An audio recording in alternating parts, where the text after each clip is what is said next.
Hello everybody and welcome back to Swedish Person Reacts, and today I wanted to do another geography video because I said it before in a few videos. I love geography, and as you can see by the title, today we're going to talk about Husøy, which is a small island in the middle of nowhere in Norway, and I will show you right now exactly where it is.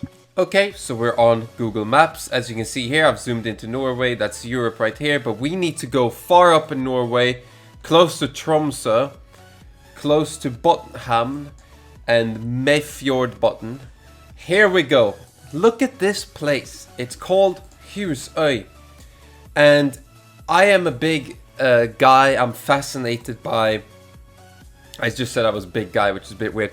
I am fascinated by weird, unique places where people live. This place caught my attention because, as you can see right here, this is a one-way road to this place. So you have to turn right here at this junction. Beautiful part of Norway, northern Norway, as I said before. As you can tell right here, that is the road.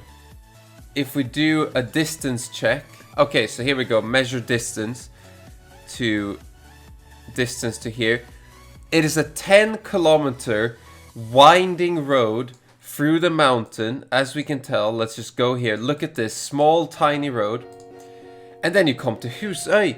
I was very fascinated to why would people live here? And I will show you a picture right now. This is how it looks. This is from 2007, so quite a long time ago. This is 2020, and there you go.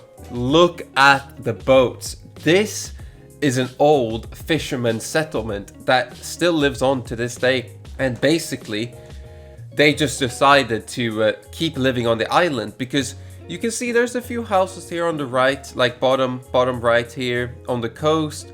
But the big town settlement is on the island. Today, we're just going to go through some history about this place. I've read a few things.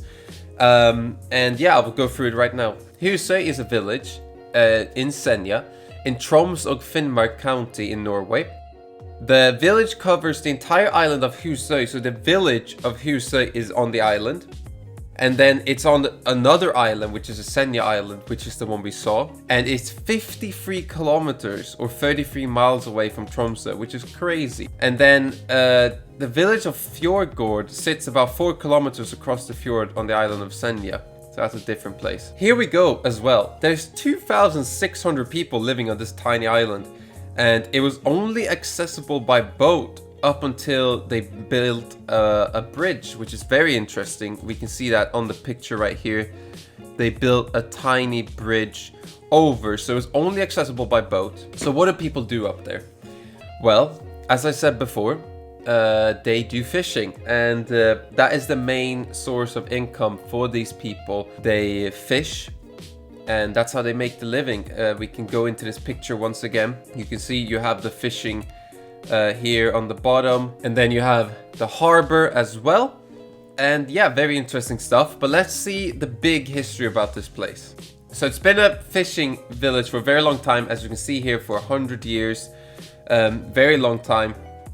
And interestingly enough, the fishing village was originally owned by the King of Norway, which is quite cool.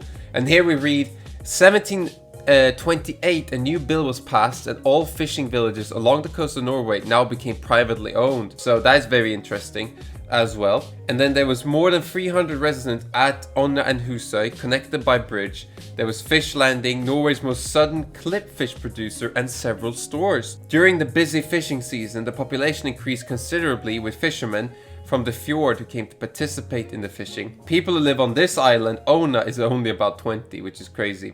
But yeah, that seems to be a place nearby as well. Now, I wanted to dive a bit more deep into why these people settled right here. And here we go. Senja, explore a hidden coastal gem. And it's known as the Fairy Tale Island, Norway in miniature. And it offers an amazing view of natural outdoor activities and, you know, the world, like the midnight sun and northern lights. There was early reference to Vikings from the Senja area in some literature. So in 890, so 1,000 years more back, the Anglo-Saxon king Alfred welcomed Ottar from Helgoland, calling himself the most northern Norwegian. He probably lived near Senja or wherever this place is, which is that island. And then he went to Britain to trade valuable walrus tusks, which is very cool. So it has a lot of Viking history as well. I thought we would just check out some pictures because I think the number one thing of this place, Husøy, is that it was an old fishing village. It still is to this day. And there's a few hundred people living there right now. Look at these pictures. Just look how beautiful this island is. This is a dream destination of mine. I would love to go there. Here we see a different view of the village. And I don't think 2,600 people is correct. I think 300 sounds about right, considering there's not that many houses. And then we have another picture, and then we have it at night in the winter. Very, very cool stuff. Now, to finish this off, I'm just going to show you a video, a 4K video of this place. Genuinely, I just wanted to show you this incredible place, tell you a tiny bit about the backstory on why they settled on this island. So it goes all the way back to the Vikings. They must have used it to trade walrus. They must have used it as like a harbor, and then people kept on living there. One of my goals, I was going to say in life, but almost, is to go to this place and just talk to the people there and really, really get to know the history. But let's watch that video of Husøy and let's just enjoy it. Okay, here we go. So, Husøy in Senja, 4 seasons, thank you very much. Incredible footage right here. Look at this place. Like, the mountains are so, like, there's nothing on them. There's nothing growing on them. The only thing people can survive on out here, this far up north, is the fish. And there we go. That is the place. You see the 4 boats. You see there's more boats on the other side. And you can tell here as well that the biggest thing is the fishing, because the harbor is basically as big as the whole town. But one interesting thing I always thought about was why on that island. It's so very specific, very unique. You can see the road winding up to the only road back to mainland of Norway. You can see the cliffs right here. Very, very beautiful stuff. Really cool. And it's also, let's just pause and enjoy this view. Look how dramatic the landscape is. Like, it's super rural, first of all, and it's rural on top of rural because you have to go on a one-way road 10 kilometers away from the next road, and then on top of that you have to go on this island, and that's where people live. But I can see now why they don't choose the actual coast, because obviously it's very dramatic landscape. Here we see it in the winter, and I assume there's not a lot of tourism, but there might be some hiking routes nearby. There might be something like that, probably.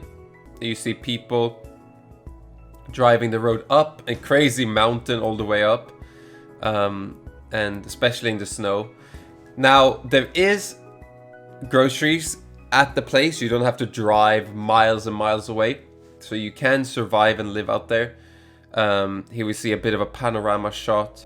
There's also a school. There is probably up to like 9th grade or something like that. And I assume almost every single person living here works in the harbor, because otherwise why would you choose to live here? And interestingly enough, the houses look very like almost like they're from Greenland. Like they're very suited for the cold weather, which makes sense, right? Because look at that right there is the, I guess it would be like the Northern Sea or whatever, and it could be very windy, very, very cold. Here we see another shot from the mountain below, looking out at this place, and you can see there's a few houses as well. Very, very cool stuff. Very, very beautiful. And here we see a shot into the houses and the street, and we see for the fishing in the left. There we go. Thank you very much to Primoslav Wala, and Instagram is that, so you should go and check him out. Hopefully he won't copyright strike my video, but we'll see about that. I mean, fair enough if you do. You deserve the money. Anyways, everybody, thank you very much for watching this video. It was just a quick, brief history of this place. So, as I said before, it was the Vikings who settled first, then the fishermen came, and then because of the fishing was a booming industry, they stayed there, and that's where they live right now. So I hope you enjoyed this video. Leave a like, leave a comment, all that good stuff, and I will see you on the next one. Bye bye.